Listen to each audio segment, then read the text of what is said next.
নমস্কার, আমি সাগরিকা। আজকে রাখি বন্ধন উৎসব।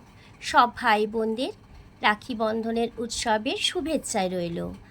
আজকে আমি তৈরি করছি আমার একটি ছোট্ট গল্প। সেই গল্পটি হচ্ছে 7 বোনের ছোট্ট আদরের ভাই। এই 7 বোনের অভিনয়ে আছে রুমাস রান্নাঘরের রুমা দিদি, আছে দোয়েল দিদি ভাই, আমার পরিবারের রত্না দিদি, ক্রিয়েশন অফ ঝুমা সুন্দরী, আর আছে তুহিন অ্যান্ড তাতাই ফ্যামিলির ঝুমা, আছে সৃজা সোনা, আর আছে এসকিয়েশনের সাগরিকা। আর ছোট্ট ভাইয়ের অভিনয়ে করছে দেবাশিস। 7 বোনের মধ্যে 4 দিদি বড়, আর 3 বোন হচ্ছে ছোট, আর ভাই হচ্ছে সবার ছোট। দিদিরা ভাইকে মানুষ করতে গিয়ে দিদিদের নিজেদের কিন্তু সংসার তৈরি হয়নি। তার কারণ হচ্ছে বাবা মা অবর্তমানে দিদিদের উপরে দায়িত্ব পড়ে যায় ছোট ছোট বোন আর ভাইদের মানুষ করার। সেই জন্য দিদিরা অবিবাহিত থেকে গেছে। আর ছোট ভাইকে এমন করে তারা আদরে গোবরে মানুষ করছে যে ছোট ভাইয়ের কোনো দোষ অন্যায় তারা কিন্তু দেখতে পায় না। আর সাগরিকা আর ঝুমা আর সিজাকে খুব কড়া শাসনে তারা মানুষ করছে। তাদের লেখাপড়া স্কুল কলেজ যতটুকু টাইম, সেইটুকু টাইমেই তারা বাইরে থাকতে পারবে, আর তারা বাইরে থাকতে পারবে না, তাদেরকে টাইমেই ঢুকে যেতে হবে বাড়িতে। এই হচ্ছে তার 4 দিদির শাসন। সেই শাসন কিন্তু তার 3 বোনেরা মেনে চলেছে। আর তার ছোট ভাই দেবাশিস কি করছে সেইটা কিন্তু তার 4 দিদি দেখতে পায় না। ছোট থেকে দেবাশিস বড় হলো, স্কুল গণ্ডি পার শেষ করলো, শুরু হলো তার কলেজ জীবন। কলেজে যাওয়া আসা শুরু হলো।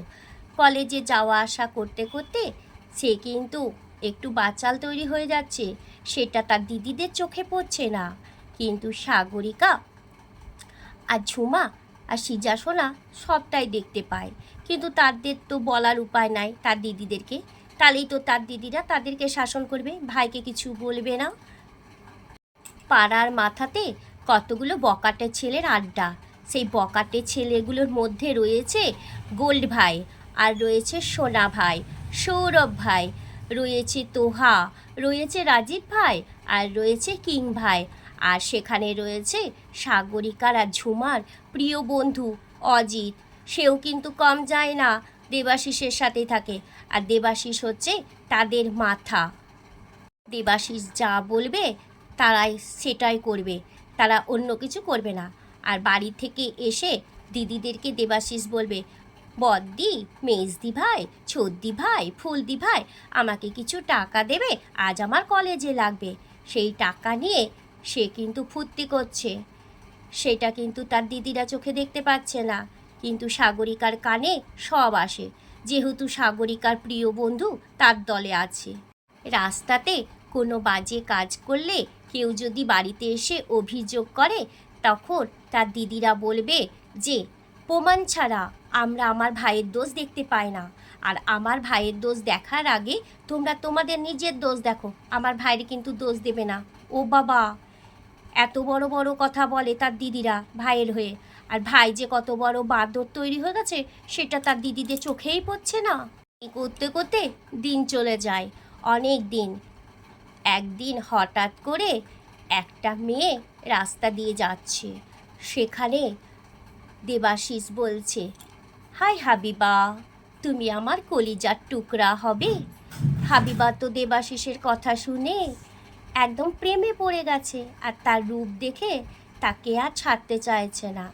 সে তখন বিশাল ব্যাপার, হাবিবাও তাকে কলিজার টুকরো বলে ডাকছে। আর এই কথা সাগরিকার কানে চলে আসে।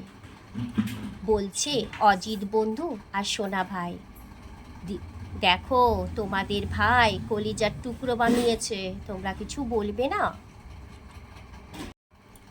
সাগরিকা তখন তার রুমা দিদি, দোয়েল দিদি, রত্না দিদি আর সুন্দরীকে বলছে যে তোমাদের আদরের ভাই কি করছে দেখো, রাস্তা দিয়ে হাবিবা নামে এক মেয়ে যাচ্ছে, তাকে কলিজার টুকরো বলে ডাকছে, তোমরা কিছু বলবে না?